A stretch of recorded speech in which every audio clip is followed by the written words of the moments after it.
Welcome back to Veterans Voices, honoring those who served. Every May and September, Upper Peninsula veterans from World War II, the Korean War, and the Vietnam War are invited for a once-in-a-lifetime trip to Washington, D.C. aboard the Upper Peninsula Honor Flight. And Local 3's Rebecca Bartolome was on the latest flight, Mission 15.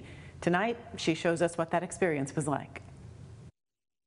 On September 18th, over 80 veterans from all branches of the military flew from Escanaba to Washington, D.C. as part of the Upper Peninsula Honor Flight. The first time they see the memorials, they've heard about it, they had no idea what to expect, and they're overwhelmed when they actually see it. And when they're able to walk around and really see the depictions and the graphic detail, they're very appreciative that they came out on the honor flight. Between visiting memorials and watching demonstrations, it was a very packed and emotional day for the veterans.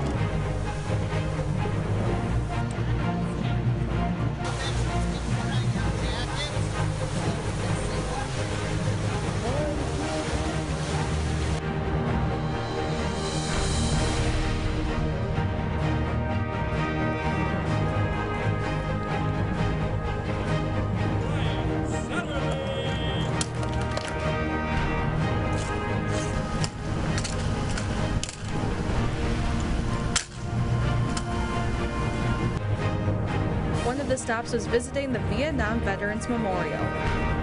58,267 names are inscribed in this wall in chronicle order of the date of their casualty. For some veterans aboard the UP Honor Flight, this stop had a very special meaning. Just shortly before I was going to leave Vietnam in May, I was talking to Tom Stratman. He got to be a friend of mine, and so I was talking to him right at the end of May. And when I got home, I sent a care package, and it came back and said he was deceased. And I looked on the virtual wall, and I couldn't find his picture, so I brought some pictures today to leave here.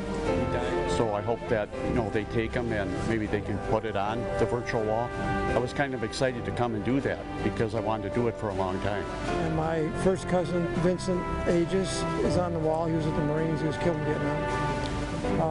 So I took this opportunity to scratch his name off. What it does, it keeps alive all these young men who died for us, and it just keeps their memory going. If you stop coming, the memory will fade away. The UP Honor Flight is also about the people you meet along the way. One of our bus drivers has been transporting veterans from across the country ever since 2005 when the honor flights began. It's awesome because every time we do a trip, you hear some magnificent stories from the veterans. One gentleman today actually told me he owned a bus company for 58 years.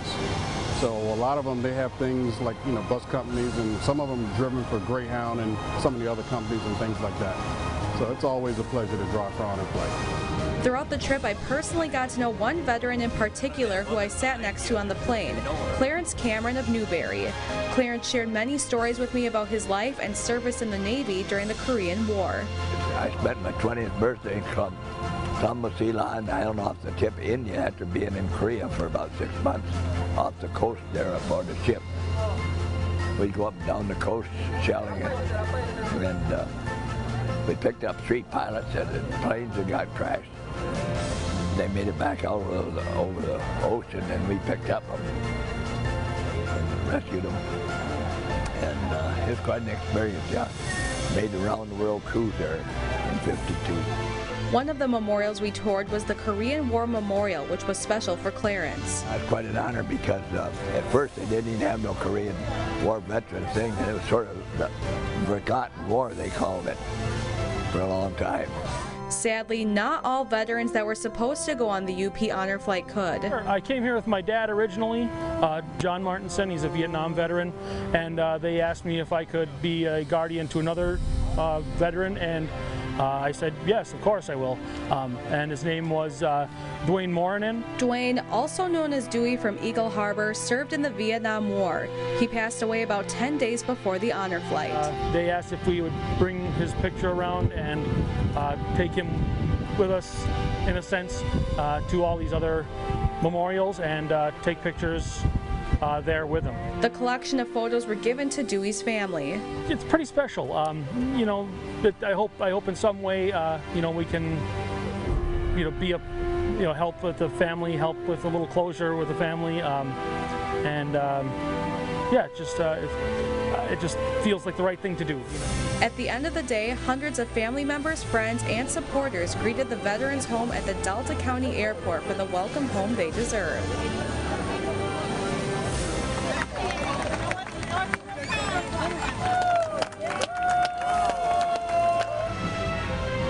Remember, it's never too late to say thank you. Stay tuned for more of our special salute to veterans. Find out how veterans from the Upper Peninsula can be part of an upcoming honor flight.